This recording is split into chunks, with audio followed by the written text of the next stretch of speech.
ایک صحابی تھے جوان 12-14 سال عمر, عشق لگا سی کھیڑا کھیڑ دی میں. 12-14 سال عمر تو ہر وقت حضور کے پاس رہتے تھے. صحابہ کہتے ہیں ہم نے سوچا ہر وقت ہی رہتا ہے. ایک دن نبی پاک صلی اللہ علیہ وسلم نے کہا ان کو ذرا بتاؤں تو صحیح ہے مجھ سے پیار کتنا کرتا ہے. صحابہ کو تجربہ کرانے کے لیے حضور نے اس سے کہا مجھ سے پیار کرتے ہو؟ اس نے کہا بھی باپ کو پتہ ہی ہے سارا. تو حضور نے فرمایا جاؤ اپنے باپ کی گردن کاٹ کے لاؤ. کس کی؟ اوکھا جے بابا کام ہے. ہاں اپنے باپ کی گردن کاٹ کے لاؤ.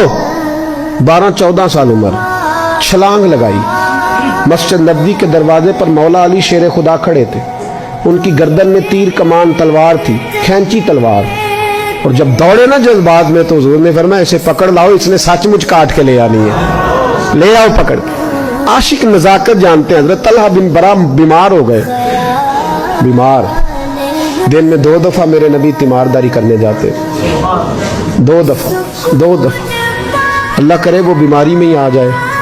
چر ہویا میں نے ترلے لیندیاں کدی موڑ میرے ول واگاں, خواب میری وچ ایک وار جہاں میں ساری عمر نہ جاگاں.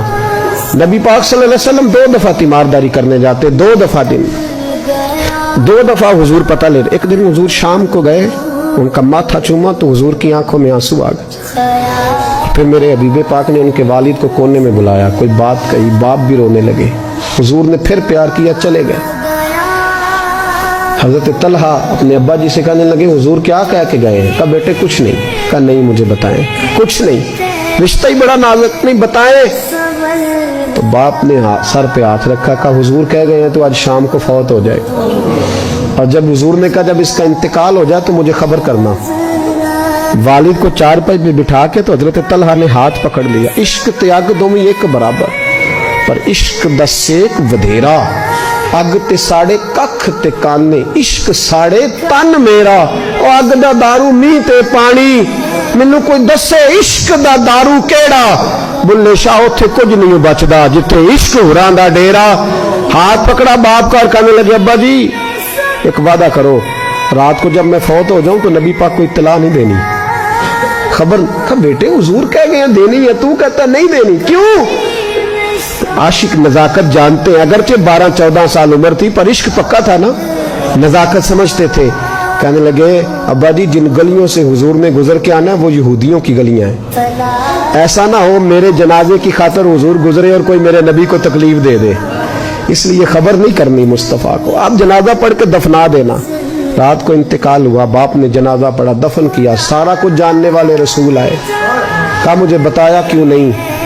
عرض کی محبوبہ, کہتا تھا حضور کو تکلیف نہیں دینی, میری ذات کی خاطر تکلیف نہ دینا, نہ کوئی یہودی تکلیف نہ پہنچا دے. گلیاں یہودیوں کی ہیں, قربان جائیں. ساری دنیا روضہ رسول پہ, اور میرے رسول نے فرمایا مجھے بتاؤ اس کی قبر کہاں ہے.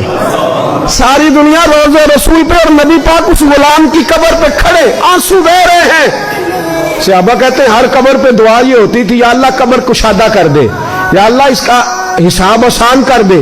یہاں دعا بھی انوکھی, اس کے لیے دعا بھی انوکھی, رشتہ ہی بڑا نازک ہے. میرے نبی پاک نے دعا بڑی انوکھی فرمائی, کہا اے اللہ جب میرے طلحہ کی تیرے ساتھ ملاقات ہو تو ذرا اس سے مسکرا کے ملنا, وہ تیری شان کے لائق ہے, ذرا اس سے مسکرا کے ملنا. کہتے ہیں وجد ہو گیا طاری, اس لیے کہ جو رشتہ نبی کا امتی سے ہے اور امت کا رسول سے ہے اس کی نزاکت کو صرف غلام جان سکتے ہیں. غلام جان, میں نے پچھلے جمعے بھی کہا تھا, وہ جو ایک شخص کہنے لگے آپ بتیاں لگاتے ہیں, جھنڈیاں لگاتے ہیں. میں نے کہا بس نہیں چلتا, ہم تو تارے بھی لگا دیں, ہمیں ہمارا پتہ ہی نہیں. میرا دل کرتا ہے گلی گلی پھروں اور یہ نعرہ لگاؤں, جان ہے عشق مصطفیٰ روز فضو کرے خدا, جس کو ہو درد کا مزہ وہ ناز دوا اٹھائے کیوں, اور پھر کے گلی گلی تباہ ٹھوکریں سب کی کھائیں کیوں. اگر دل کو یہ عقل دے خدا تو تیری گلی سے جائیں کیوں.